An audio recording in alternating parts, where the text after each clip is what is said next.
Mr. President, ladies and gentlemen, firstly can I thank you very much for the invitation to speak to the Historical Society. I appreciate very much that I've come down from Millicent to address you this evening.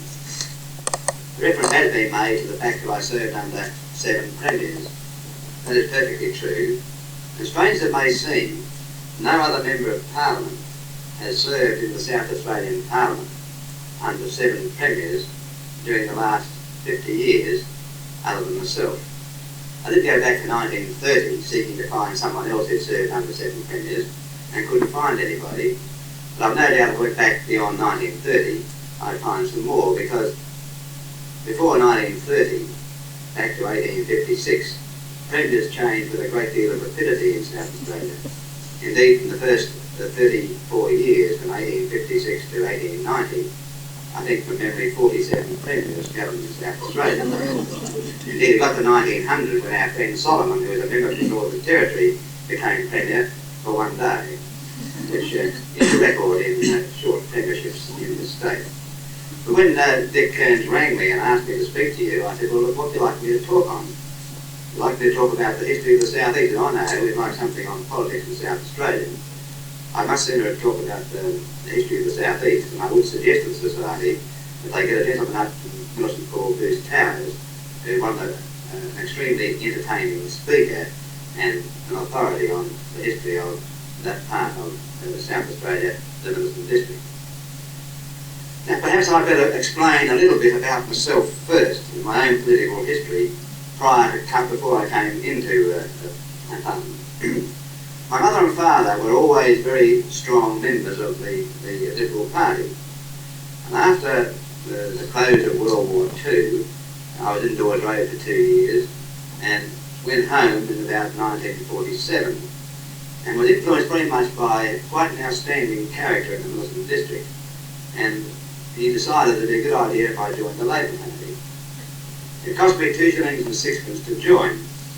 And I went to my first ALP meeting at the Kalangadoo, which was the annual meeting of the Victoria branch of the Australian Labour Party.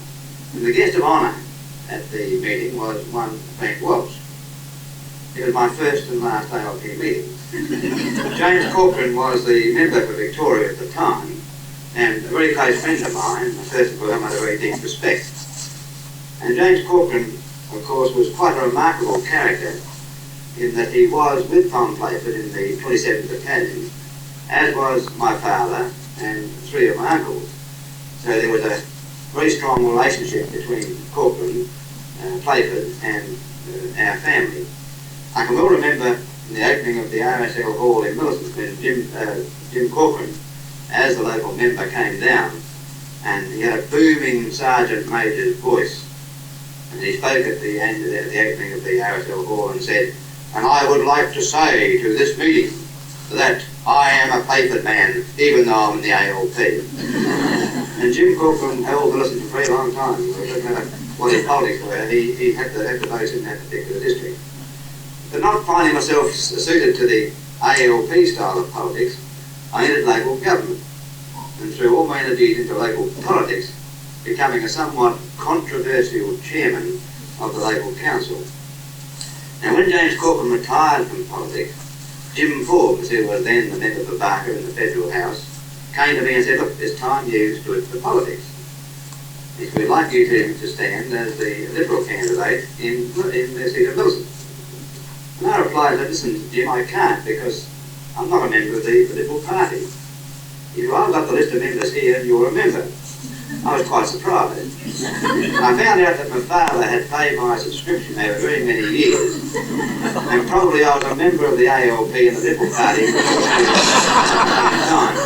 And as long as I, the Liberal Party and the Labour Party don't know that, I think I'm still pretty safe. I did nominate and win the pre-selection for the seat of Millicent, to stand, strange as it may seem, against the son of James Corcoran, Desmond, and was beaten by 250 votes. That was in March 1962. In November of that year, Alan Hookings died, who was a member for Southern and Legislative Council, and I won pre-selection for Southern and entered the Parliament in the Upper House in December 1962. And this, of course, was the last of the Playford Parliaments. Playford governed in South Australia through 9 parliaments from 1938 to 1965. And the 1962-65 parliament was his last. And that's when I began. I was the last member of the parliament in South Australia, the only member in the last session who was served in this parliament under the premiership of Thomas Playford. So after 23 years, I've been through 7 premiers in South Australia, or vice versa. I'm not quite sure how that applies. But the Playford era really began in 1938, when Playford was selected as the Liberal Party leader on the retirement of Richard Butler. Butler retired to stand for the federal seat of Wakefield, and quite close to the state election. And unfortunately for Butler, he failed to win the seat of Wakefield and disappeared from politics. But Playford was chosen as the leader, and there's quite a lot of stories told about how that selection was made. And when I first came in and talking to some of the older members, the main story I think they spoke about was the fact that Playford was not the candidate they wanted as leader of the party. There were 2 other candidates who had an equal number of people supporting them, and they couldn't come to an agreement as to which one was going to be the premier. And they decided to put up Tom Playford, but had to do it very quickly, for a short term, to change after the election to find out which one of the other ones would be premier. And no change was made after the 1938 election. Playford's political philosophy was one of absolute simplicity. I think we all appreciate that back in that particular period, South Australia, or still does I suppose, its whole economy relied upon the rural production of this state. With 90% of the state receiving an annual rainfall of less than 10 inches, seasonal conditions had a drastic effect upon the state's economy.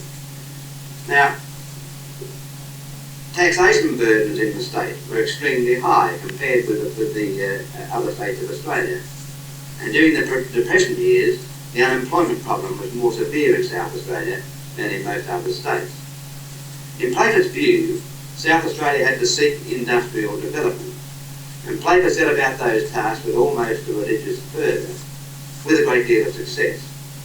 Now, I don't wish to spend very much time on the early days of Playford, as others have written and spoken on that period with more knowledge and better ability than I have.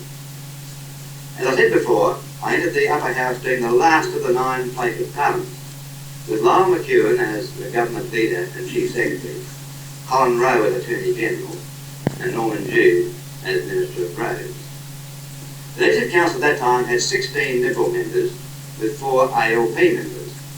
But the Liberal councillors did not meet with the House of Assembly members, nor were the 3 ministers in the council permitted to come into the Legislative Council Liberal Party meetings.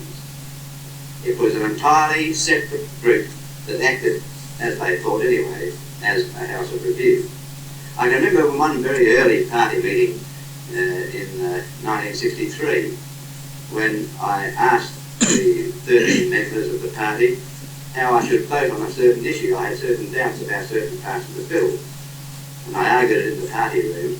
And I said, how would you advise me to vote? And Frank Perry looked at me and glared at me and said, you don't get told how to vote in this party meeting. You can seek information. We will help you. Anyone will help you, but we do not decide how you're going to vote. You make a speech in the House. If you're good enough, we'll vote for you. If you're not, we won't. So, during the period of the Playford government, I spoke on a number of issues and won quite a number of changes to legislation before the House. And that's how the system works. Although Playford often argued with us, opposing amendments we were moving, never was there any direct conflict with Playford as Premier. He would argue his point of view, but always, if he couldn't get his way, find ways of compromising with the view of the Council. And perhaps the story here may illustrate the relationship between Playford and a number of new members in the Council. And this is quite a rather lengthy story, but I'll tell it to you. The Red Hill District Council decided that it had the right to assess and rate extra power lines, including the high voltage line from Port Augusta to Adelaide. Now, Playford knew that the district councils had the right to assess for rating purposes of ETSA lines, but no council had woken up to this fact in South Australia. Now, Playford could see that such a rating would have an effect upon ETSA's costs. So he introduced a bill to prevent local government from imposing rates on ETSA lines in South Australia. But as usual with Playford, there was always a small lolly to go with it. A council could ask ETSA to move any of its power lines to another position, provided that the council paid ETSA for the cost of such removal. Now, the lolly in taking away the rights of councils to rate power lines, what the Playford bill did was said, in regard to power lines that the council wants moved, if the Road Traffic Board agrees that the removal of the pole does take away a traffic hazard, then ETSA would meet the cost of that removal, not the council.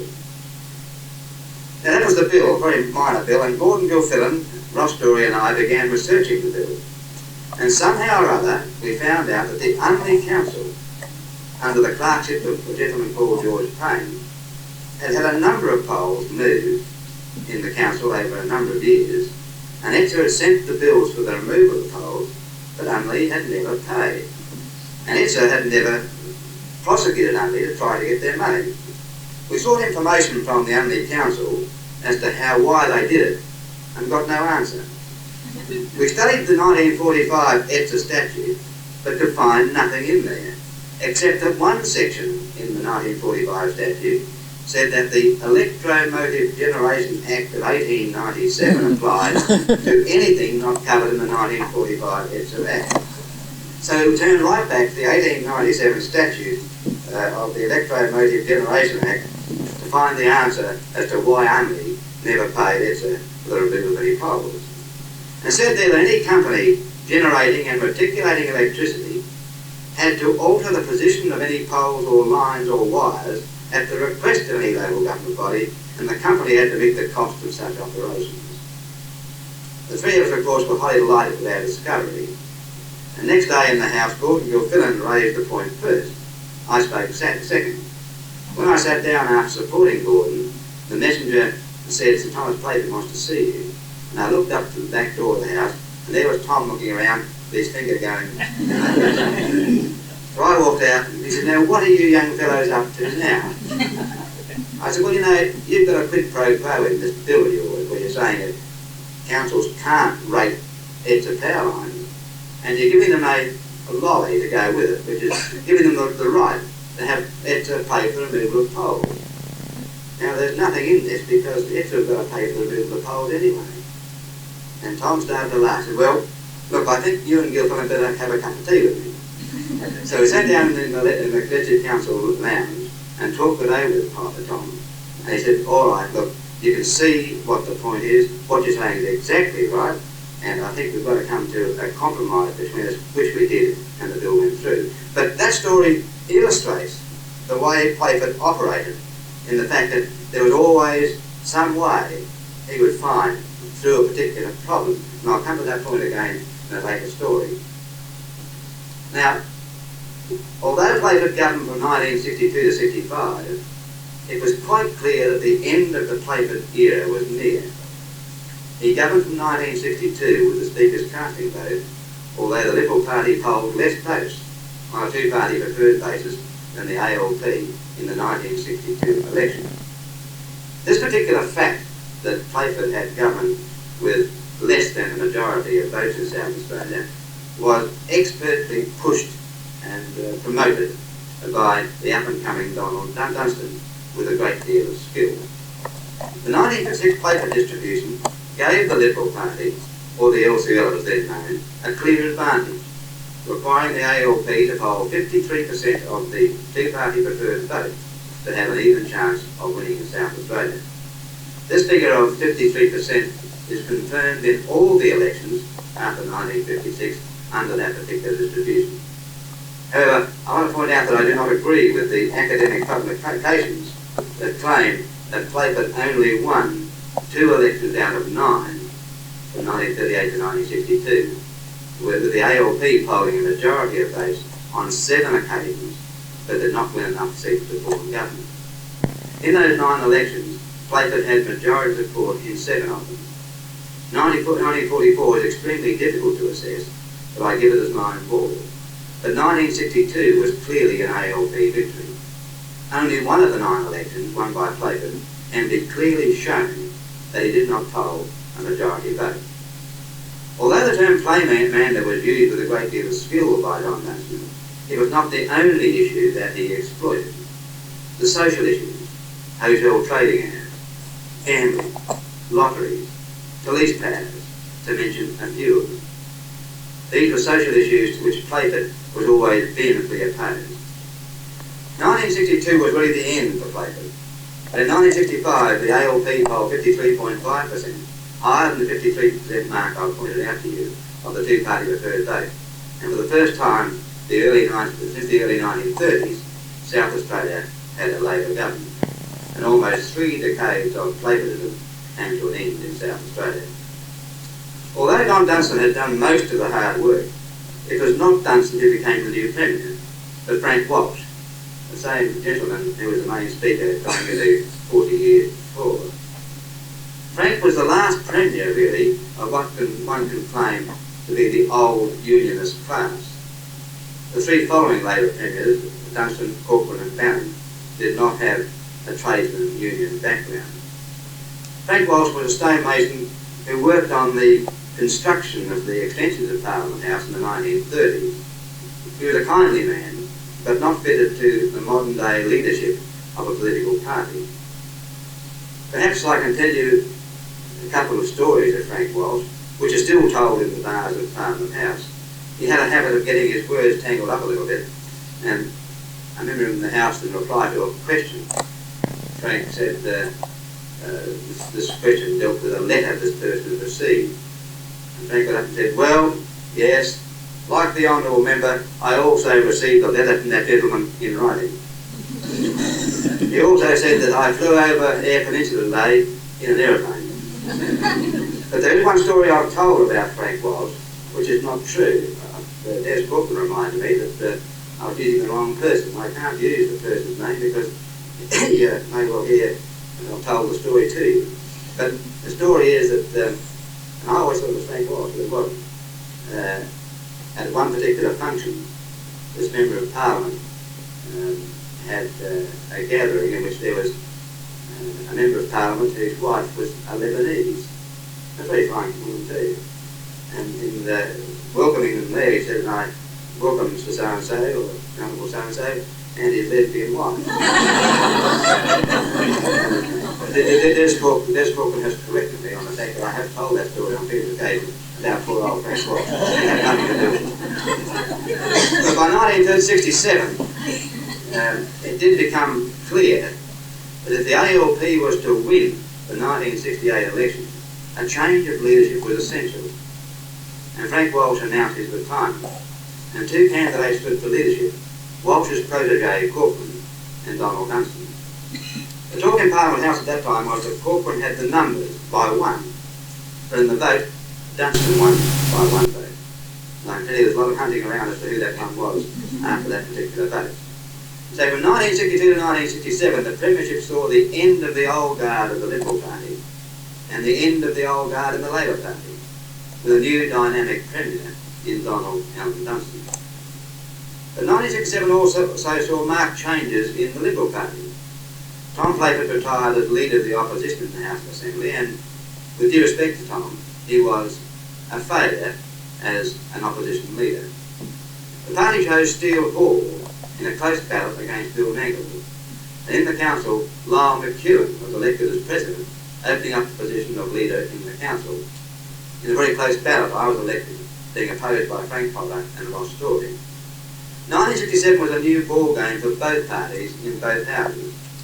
The election of 1968 saw the defeat of the ALP, but once again the ALP polled 53% of the vote, to the Liberals 47. Once again the seats were equal, 19, with Tom Stock, the Speaker, an identical position to 1962. On that election night, Dunstan did not resign on the following Monday, waiting for Parliament to be called to decide the issue as to who would govern. He also approached the governor, Sir Edric Bastian, asking for another election. I am unaware of the reasons put to the governor, of course, but would assume that having polled 53% of the vote, and with an equality of numbers, with the certainty of an independent speaker, those points would be put to the governor. The governor, however, quite correctly did not take the advice of the Premier, saying it's up to the Parliament to decide. And Parliament did decide on the motion of adjournment by Hall on April 16, 1968. Dunstan resigned and Hall became Premier. In the Liberal Party, all ministers are selected by the Premier. Hall asked me to leave the upper house and showed me the other appointments to his ministry. I asked him why he had not chosen Bill Nankivell. His reply was because Nankivell stood against him for leadership. I asked Bill to change his mind about the attitude, but he flat refused. For the first 6 months in the government, the Cabinet worked extremely well. I carried a fairly heavy ministerial load with the ministries of Chief Secretary, Minister of Health and Minister of Mines. Those ministries are now covered by 4 ministries. However, 2 matters quickly came to a head which caused considerable trauma in the government. First, the question of the restricted franchise for the upper house, and secondly, the advantage to the Liberal Party of the 1956 distribution. It was very clear to all of us that the restricted franchise had to change, and a fairer distribution of boundaries in the House of Assembly had to be achieved. But the problem in the Liberal Party was change to what? Every member virtually had a different view. Hall took the view that the adult franchise should apply in the Legislative Council with no other changes, keeping the old 5-district 4-member representation on a winner-take-all system, and an electoral system as close as possible to equality of electors in each electorate in the House of Assembly. Now, Dunstan knew the problems that were facing the Cabinet, and as a private member decided to present to the House a bill for adult franchise for the upper house. As there was no joint party, as I pointed out to you before, a committee was formed to decide the attitude of the Liberal Party to the Dunstan bill, as it did concern an overall issue that needed solution. It was decided there should be no acceptance of adult franchise until agreement was reached on a provision in the Constitution Act to require a referendum before the council was abolished, and an acceptable electoral system for the upper house was agreed by the members of those houses.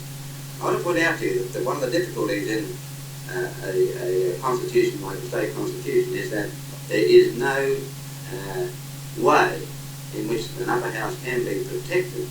Most of them are constitutions where just by a simple bill passing through both houses, the whole parliament could be completely abolished, lower house and upper house if necessary.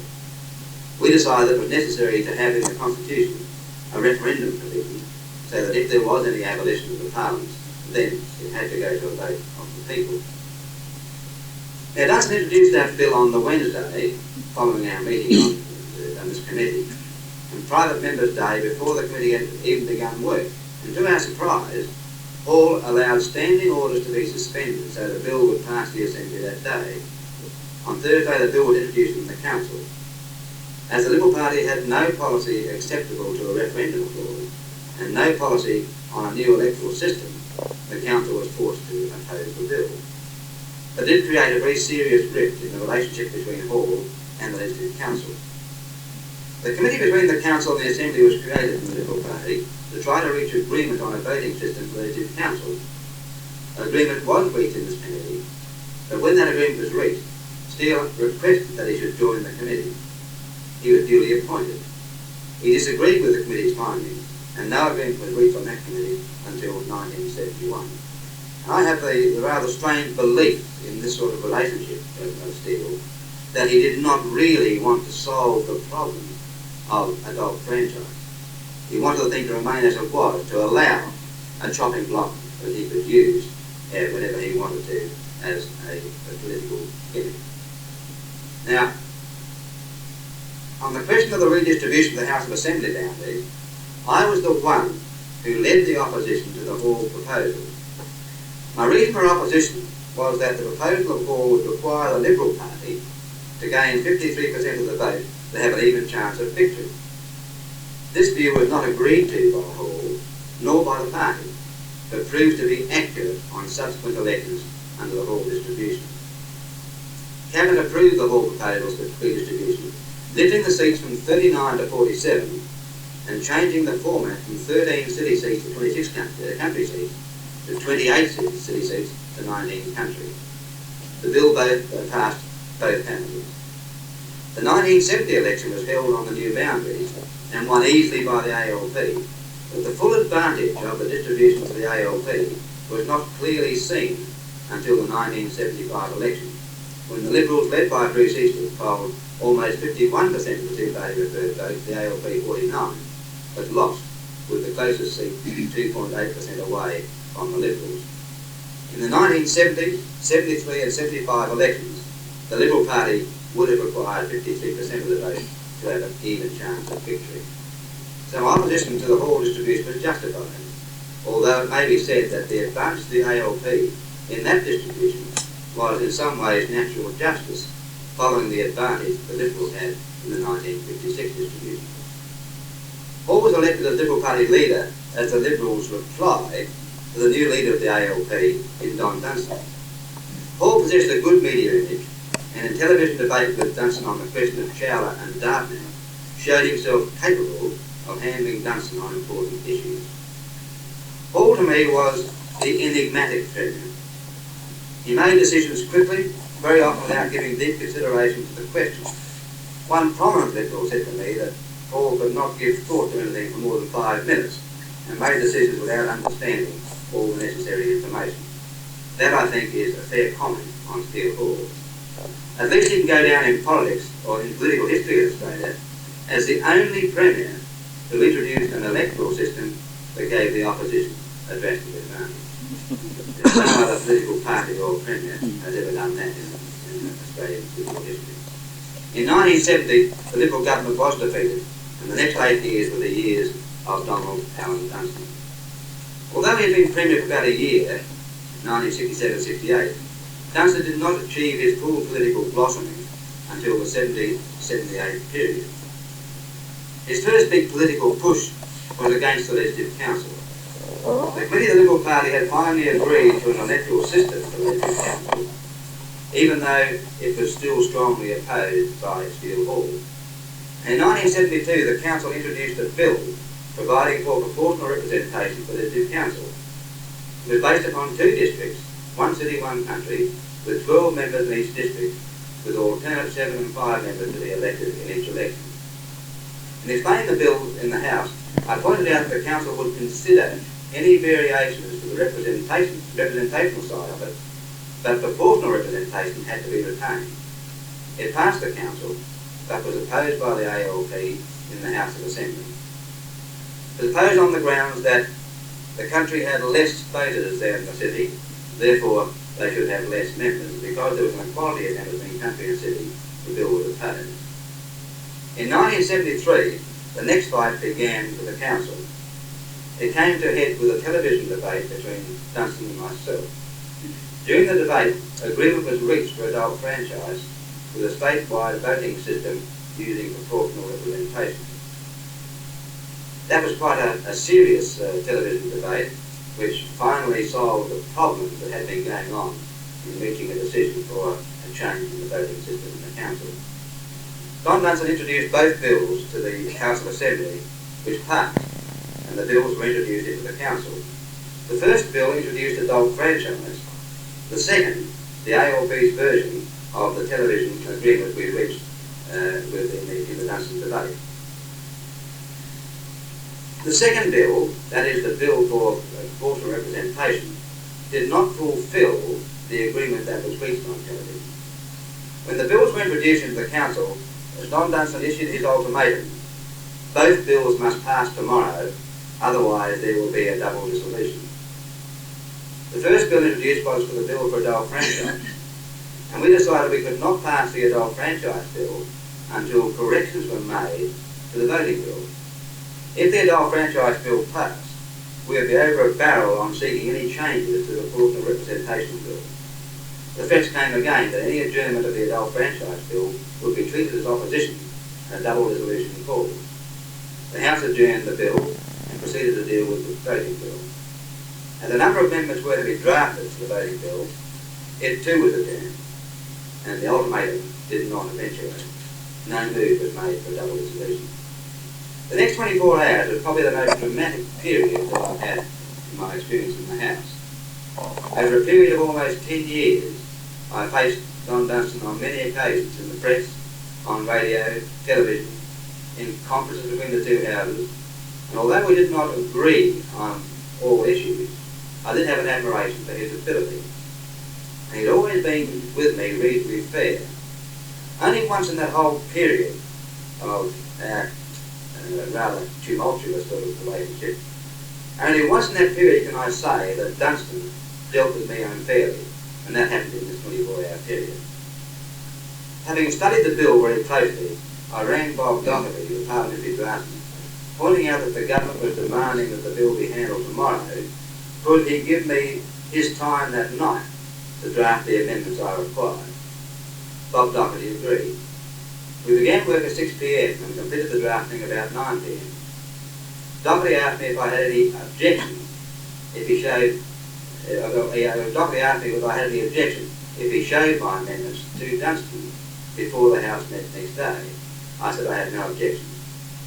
Doherty then rang Dunstan at his Kent Town home and said that the amendments were completed and I had agreed to assist the debate tomorrow that copies would be given to Don Dunstan. He spoke to Dunstan for some time, then spoke to me and said, Don wants to know if you would come over to his home with the amendments. Once again I had no objection. Doherty drove me in his car to Dunstan's home and we gave him copies of the amendments I proposed to move next day. Dunstan thanked me for coming, but said he could not give an answer until the Cabinet considered the proposals next morning.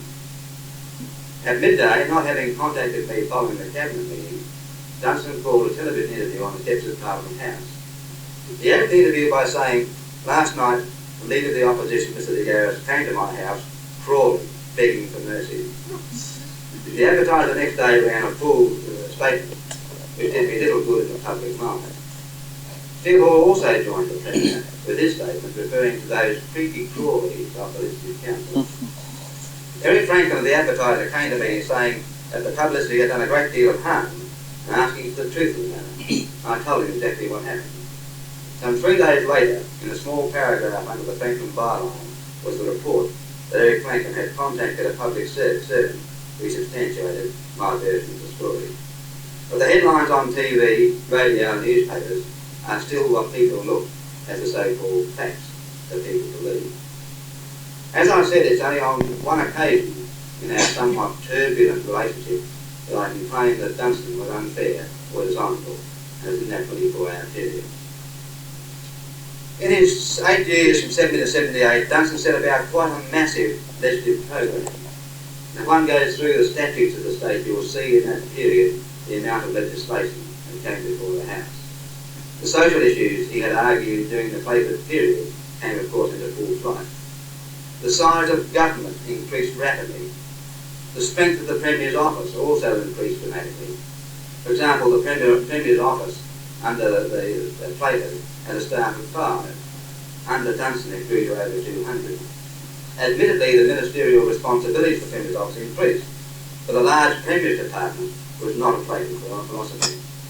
The level of taxation, together with increasing size of government, was clear to anyone who studied the budget papers over those years. However, this growth in the size of government was a tendency in all Western democracies during that 70th decade. It wasn't only in South Australia, it went through all Western democracies. In looking at Dunstan and Playford, one can see 2 dramatically opposite characters. I can't think of 2 people that I've worked with as Premiers of the state who are so diametrically opposed. And yet I would say that in the Jubilee year such as now, that if we were looking back to write the history of 3 Premiers of the state, I would say the 3 that the historians would care to look at first would be Charles Cameron Kingston, Tom Playford and John Dunstan. But they were people who were totally opposite in every way. Playford, a very big, very strong man, Dunstan a small person physically. Playford a mean treasurer. I mean a mean treasurer, who handled the state's coffers with the artistry of a miser. Dunstan quite lavish in his use of public funds. Perhaps I can tell a story of Sir Norman Jew, who was Minister of Roads. I don't know whether you remember my friend Judy or not, but he's quite a humorous fellow. He was Minister of Roads, and Tom said, "Listen, Judy, I want you to go to America. I want you to have a look at the freeway construction. You've got to construct freeways through the Adelaide Hills, and I want you to have a look at what's happening in America. You go over there for a month. I've arranged for you to be cared for by the authorities in America. I'll pay your airfare over and your airfare back, and you're there for a month, and I'll allow you $10 a day living allowance in America." Judy looked at Tom and said, "Lord Tom, that wouldn't buy me whiskey before breakfast." And Tom said, "Well, you know, I've been to America on a number of occasions, getting industry into South Australia, and it cost me $10 a day, and if I can do it, you can too." That was the view of Playford, even the own ministers, that nobody made any money out of the treasury, out of the treasurer's purse. But the change with Dunstan was entirely different. He was more lavish in the things that he did. Playford was a person who was a creator of his own style of humour, but not a very good storyteller. Whereas Dunstan was a perfect storyteller, but was not himself a creator of humour. I can remember many of the stories told by Tom Playford and can repeat them to you. And I heard Don Dunstan tell dozens of stories, told them very, very beautifully with his acting ability, but I've forgotten them all. And it's strange with Playford in the fact that he didn't have this ability to create humour. Perhaps I can try to think of a few stories for you. There's one story of Playford I know of. I can remember him telling it in the house. During the First World War, Tom was sent across to England to do an officer's training course, largely because he warned his particular company of a German attack across the river during that night. He was correct in his report, and the company repelled the German attack. And I was so pleased with Tom, they sent him across to England to do an officer's course. He said, "You know, it's a funny thing you're doing an officer's course in England. A lot of things we had to do. One thing we had to do, you know, was go on a beagle hunt." He said, "You ever been on a beagle hunt?" I said, "No, Tom." He said, "Well, you know, a beagle hunt, what you do is you've got these beagles, and you go out, and you put a hare up. The hare runs off, and the beagles put their nose to the ground and scent the hare. And all the village people run behind the beagles. You've got three lots. You've got the hare, the beagles, and the village people. We went out on this beagle hunt, and the fourth group was the officer's training course coming behind." He said, "We got out and we put this hare up, and it went across the paddock, and all the beagles put their nose to the ground, all the village people ran, all the officers ran. He said, I've chased hares all around the Adelaide Hills for years and years. The one thing I did know, that a hare always gets up from the squat, and then does the run he's worked out, and comes back, and always comes back to where he started. And I thought, well, I'll camp under this tree and wait." and I did. So I camped under the tree, and after about 2 hours, I could hear all the hollering down the old hare came trotting back. I took out my pistol and shot him. I hung him in the tree. And about a fortnight later, the beagles arrived. They were jumping up his hair in the tree. Then the village people arrived. They were all looking up his hair in the tree. Then the officer's training course arrived. And the colonel demonically his eye and looked up and said, "Who shot that hare?" I said, "I did, sir." He said, "Playford, we may happen to make you an officer, but never a gentleman." This was the style of story Tom used to tell in an endless run, which I can remember.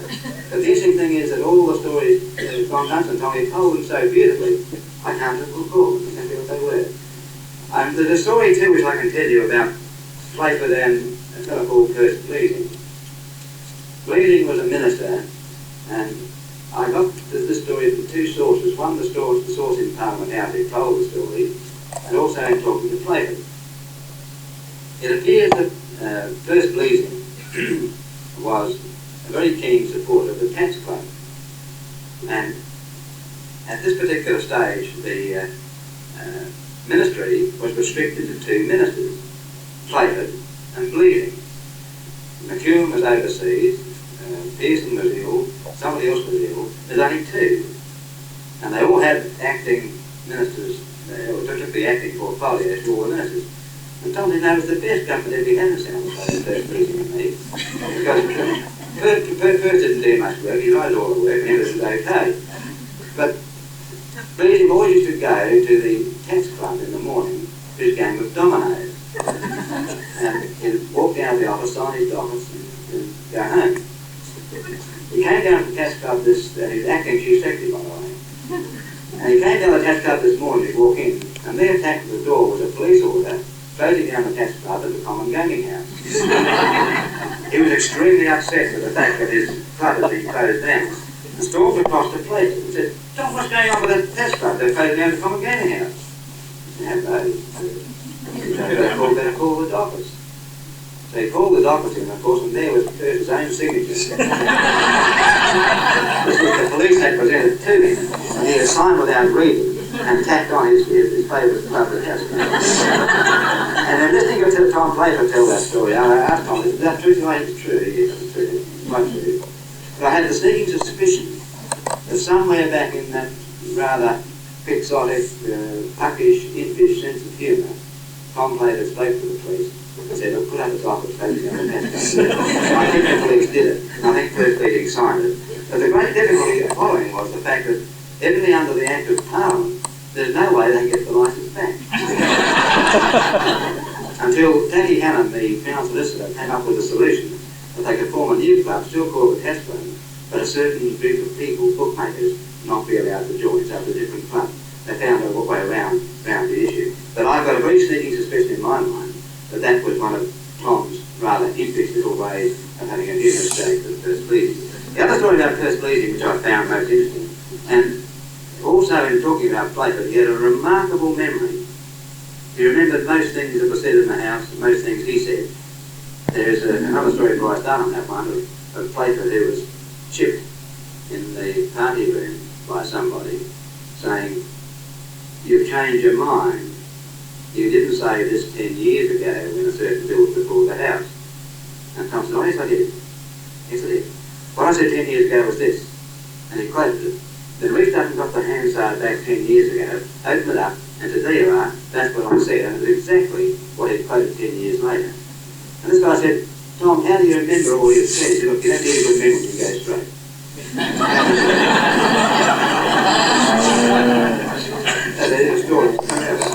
But the other one that I found with Playford in his memory was that First Leading was the Minister of Agriculture in the upper house. And Castine got up and asked a question in the House on notice, saying, "Would the Minister examine the reason for 14 cows dying in the Clare district?" And he didn't do that. And in the parliamentary bag, it comes down from the department to the House. The messenger walks in and puts it on the desk.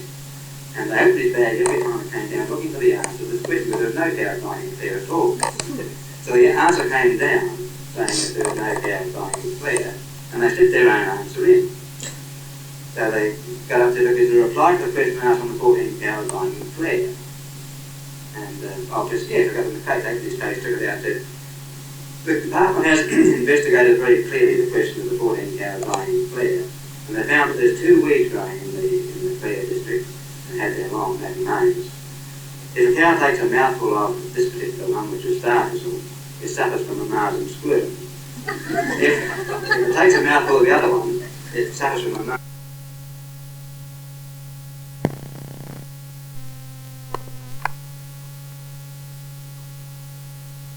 The thing was a joke, and this particular answer is still in Hansard. And about 1940, I think, when it was done. But the point was that just a few years before Tom died, I took him to a field day up at Baskerville, and I had a photographed copy of the Hansard of this particular reply that was drafted by Castine and read by First Leading. I said to Tom, "Do you remember the Leading Castine thing?" He said, "Oh yes, I mean that well." I said, "Would you mind telling me about it?" He did. And I had this reply photographed 30 years ago in my hand in the back seat, Thomas in the front. And he quoted that particular reply, which is about 10 minutes to quote it, and hardly made one error in one word through that reply. He had an absolutely remarkable memory of things that happened in the Parliament. But I was going to the point of saying that Playford and Dunstan were two diametrically opposed people, and yet I would say that in my time in Parliament, the two premiers, Dunstan and Playford, the historians will look at those two as two of the outstanding premiers of this state. So Dunstan's political skills, particularly with the new communication of television, had to be admired. He was the first one really in Australia, first premier really, to use the television medium with a great deal of success. In 1975, we had the Dunstan Bill for a redistribution. I pointed out to you that the advantage in the 56 distribution of Playford was about 53% required by the Labor Party. The Hall distribution gave the advantage to the Labor Party, and then we had the Dunstan Bill for redistribution in 1975. And although the Hall distribution gave the ALP a strong advantage, the new Dunstan formula, based on the quality of numbers in each electorate and maintaining existing boundaries wherever possible, gave a stronger advantage to the ALP and the Hall distribution, requiring the Liberal Party to poll 54% to have an even chance of victory. In the House, I tried very hard to amend the bill so that the terms of reference were changed, removing the existing boundaries clause and including a provision that the commissioners in drawing the boundaries should draw the boundaries so that at 50% of the vote, a party so achieving that would have an even chance of victory. However, by this time, the Liberal movement had started and got rolling, and they held the balance of power in the upper house. They voted with the ALP against my amendments, and the bill went through virtually unamended. After criticising the Playford distribution so emphatically, Don Dunstan introduced a bill that gave the ALP an advantage greater than the Playford distribution gave the Liberals. It always puzzled me why the academics who criticised the Playford distribution did not continue their work of finding and explaining the advantages in the distributions following the defeat of Playford. Nobody complained about this particular distribution except the Liberal Party, which appealed to the Supreme Court and lost the case there with one judge agreeing with the Liberal Party's claims. This advantage to the Labor Party in the distribution was clear in 1979, when the Liberals polled the highest vote ever recorded for a political party in South Australia's history, or since compulsory voting in 1944, yet they won that election by the skin of their teeth. After 8 years, nearly 9 years, the Dunstan era came to a dramatic end. His use of the media on his retirement, particularly on television, was handled with the same skill he demonstrated during his period of office. In 1978, a new premier took over, in Des Corcoran, Dunstan's deputy over many years, and my first political opponent. I called this premier the unfortunate Corcoran, who decided to call an early election so he could govern under his own mandate. The unfortunate Corcoran who suffered from the anti-Dunstan feelings that were continually emerging in the state, and called the third in a row early election and saw the lowest vote ever recorded for the ALP since compulsory voting was introduced in South Australia. Now, one cannot pass over the Playford era without recognising the strength of Playford's deputy in Sir Lionel McEwen, nor can one pass over the Dunstan era without recognising the strength of Des Corcoran as Dunstan's deputy. The 1979 election saw the victory of David Tonkin. Through the whole difficulties, the Liberal Party had been led by Bruce Eastick, a person strongly opposed to the then newly formed Liberal movement. Bruce Eastick won the 1975 election in votes, but not seats, and was replaced by that election, was replaced after that election by David Tonkin, an original Liberal movement member. Tonkin lost the election in 1977, but won the landslide victory in 1979. But Playford and Walsh, I've used the description to you of them as the last of the old guard, with a very strong feeling I have for what I term the greatness of Playford as a premier. With Dunstan, I would use the description of political brilliance. With Hall, I use the description enigmatic. I've also used the term the unfortunate Corcoran. And with Tonkin, my description would be one of pomposity. Tonkin did not possess the humbleness of Playford or the skill of Dunstan. I did not agree with his handling of Treasury and was critical in budget speeches of his financial policies. And I was the only Liberal who took that view. If the same financial policies had been used by Playford in 1963-64, the whole 13 Liberals on the backbench of the Legislative Council would have spoken in the same way I spoke on the Tonkin budget. But by the 1980s, only one Liberal did so, that was me. The changes of party domination of my independent House of Review was almost complete. The reason for my criticism of the Tonkin budget was that over the years of Playford, only once did Playford use capital funds to balance his revenue budget. But over the years he had transferred excess revenues to his capital funds. The capital funds he used in a difficult budget were immediately repaid in his next budget of $2 million. Only once did Dunstan use capital funds to balance his revenue budgets, $6 million, which were repaid the next year from his revenue.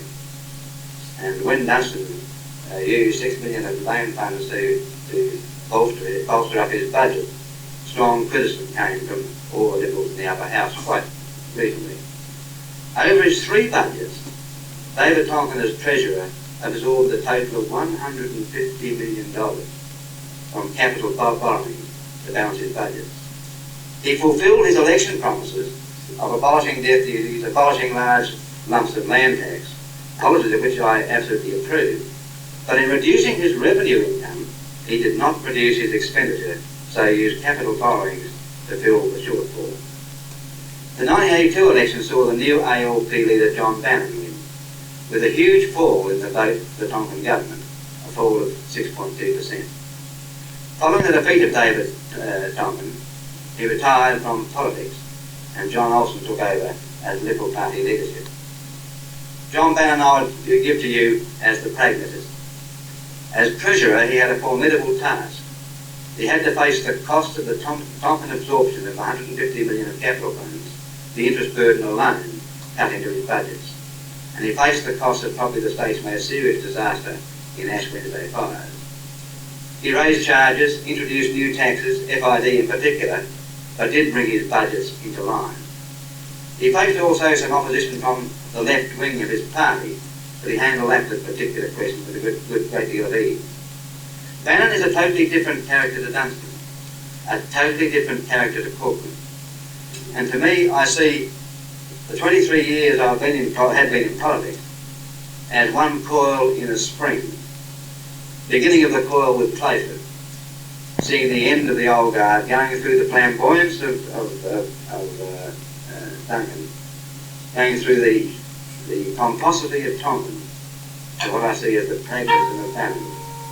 This coil of the spring covers the 23 years, but appears to me almost a return in South Australia to the politics of Playford, except with a different party in control at the other end.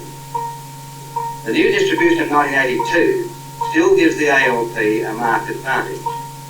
To illustrate this to you, let me compare the 1979 election to the 1985. In 1979, Tonkin polled 55% of the two-party preferred vote and won 26 seats. In 1985, Bannon polled 53%, 2% less, but gained 29 seats.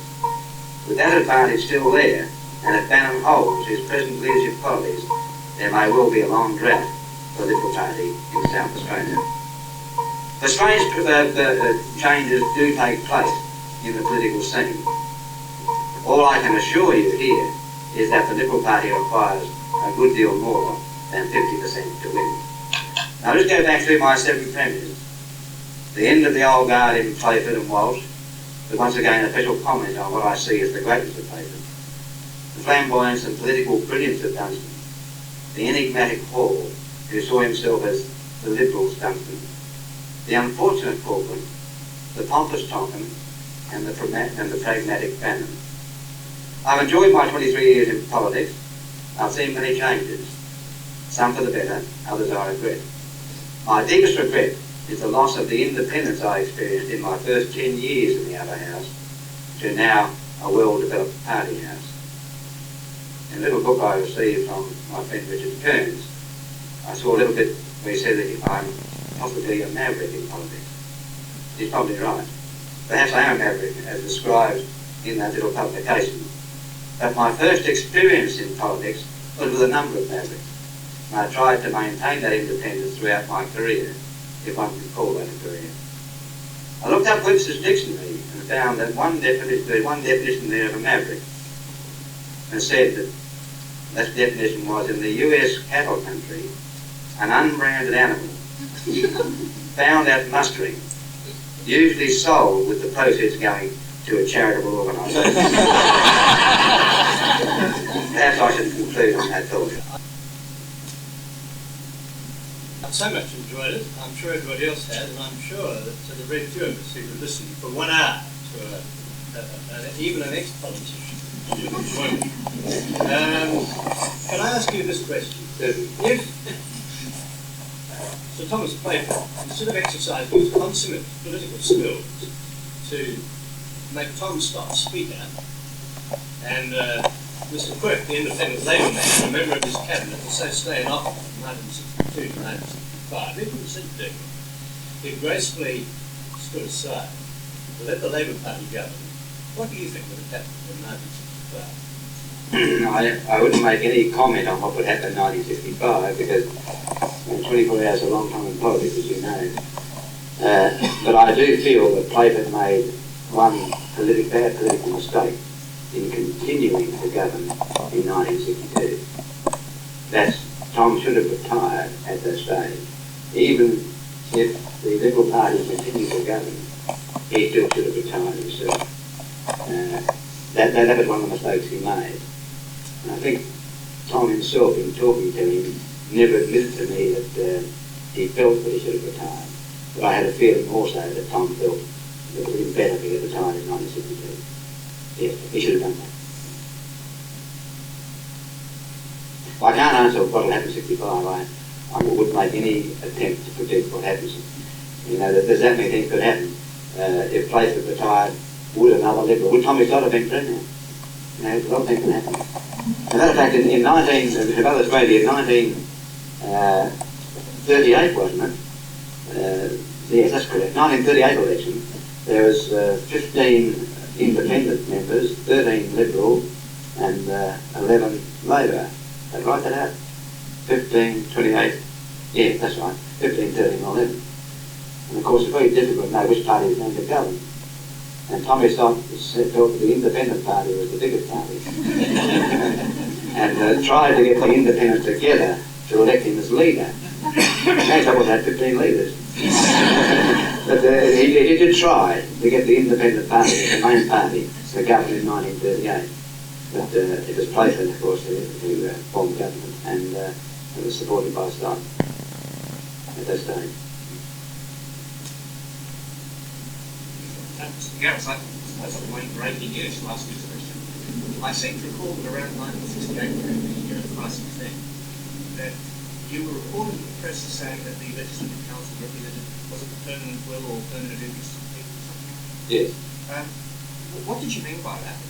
Very difficult. As a matter of fact, the quote was not an original quote of mine. To go into the full, things of what happened in that period was extremely difficult. I've been arguing with people a long time, with a lot of people about exactly what happened. And we made mistakes through it, quite clearly. But the actual quote was by Charles Cameron Kingston back in 1896. And sort of reading back through Charles Cameron Kingston, thinking about some things I could say, I found that particular quote and used it, and I've got it ever since.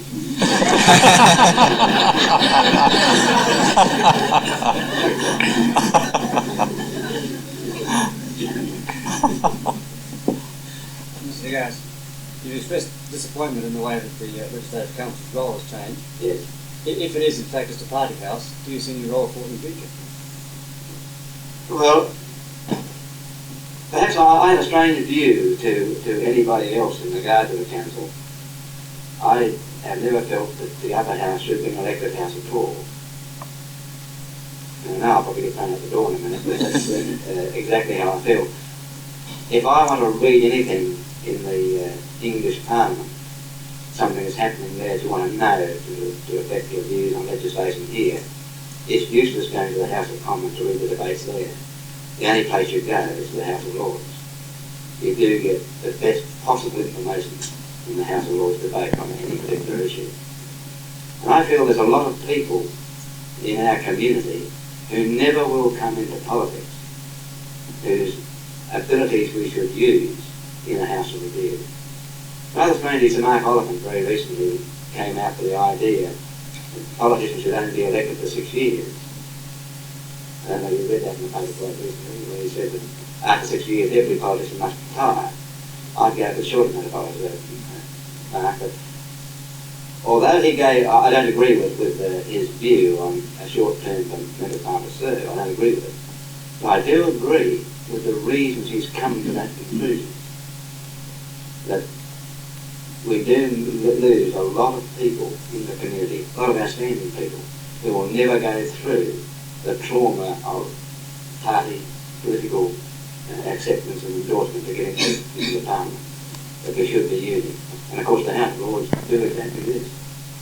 If you want to read a legal bill, you've got the best legal brains in England in the House of Lords who are going to talk to it. If you want to read a defence bill, you find the best defence brains in Great Britain will go to that debate in the House of Lords and make that contribution. I think it's a shame the change has taken place where there's no longer the independence that was there. But nevertheless, there are other changes that I believe should be made now, seeing that change has taken place, by reducing the upper house to more a committee house, where there is no ministers, there's no question time. All that happens is you have 4 committees. Whenever a bill comes in, it's advertised, that committee takes evidence from the community and makes their recommendation to the House.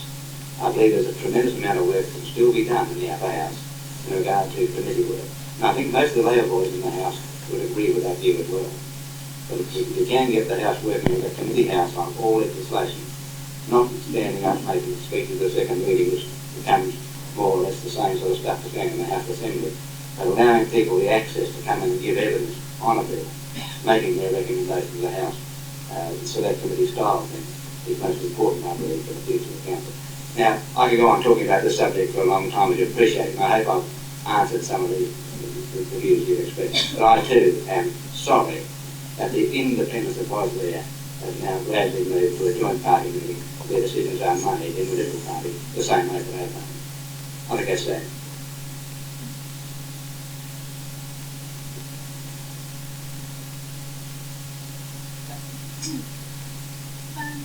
Going off the track a bit, I wonder whether you might like to give some of your sentiments during the time when the Labour Party split, so that you had some members forming the Democratic Party, what your perhaps sentiments were about I'm not Australian, so I don't know very You're talking about the Democratic Labour Party or the Liberal Democratic Party. Oh, you're referring to the Liberal movement? You're referring to the Liberal movement? I think the less I say about the Liberal movement, the better. Quite candidly, history has been written about the Liberal movement from one point of view only at this stage. The truth of exactly what happened. And I don't want to stand up here to tell you my views on the things that did happen. But I found it a dishonourable movement. It gained a lot of publicity from the media, gained a lot of publicity from youth in the media, but I'm afraid my views are not those that I accept as being necessary for a political party. So I don't want to say any more, but for me it's one of those things that I found most disturbing. Mr. de Garis, how did you work out that the Liberals would need 53%? It's most remarkable in the fact that there are a number of mathematical means of working out exactly what distribution that was do. Now, from 1956, if you look at, well, it started in 1975. In 1975, in 1970, when the whole distribution went through, I predicted, pointed out to people, that 53% of the votes would have to be cast by the Liberal Party to gain an even chance of victory. In 1970, we lost, and by applying that system, we would have had to poll 52.5. We lost in 1973, and applying my system, we would have had to poll 53.2. In 1975, we lost, and how you do it is, in 1975, the overall vote for the Liberal Party was 50.8%. The overall vote for the Labor Party was 49.2. Now, the one seat that we had to win to go in government was Gillis.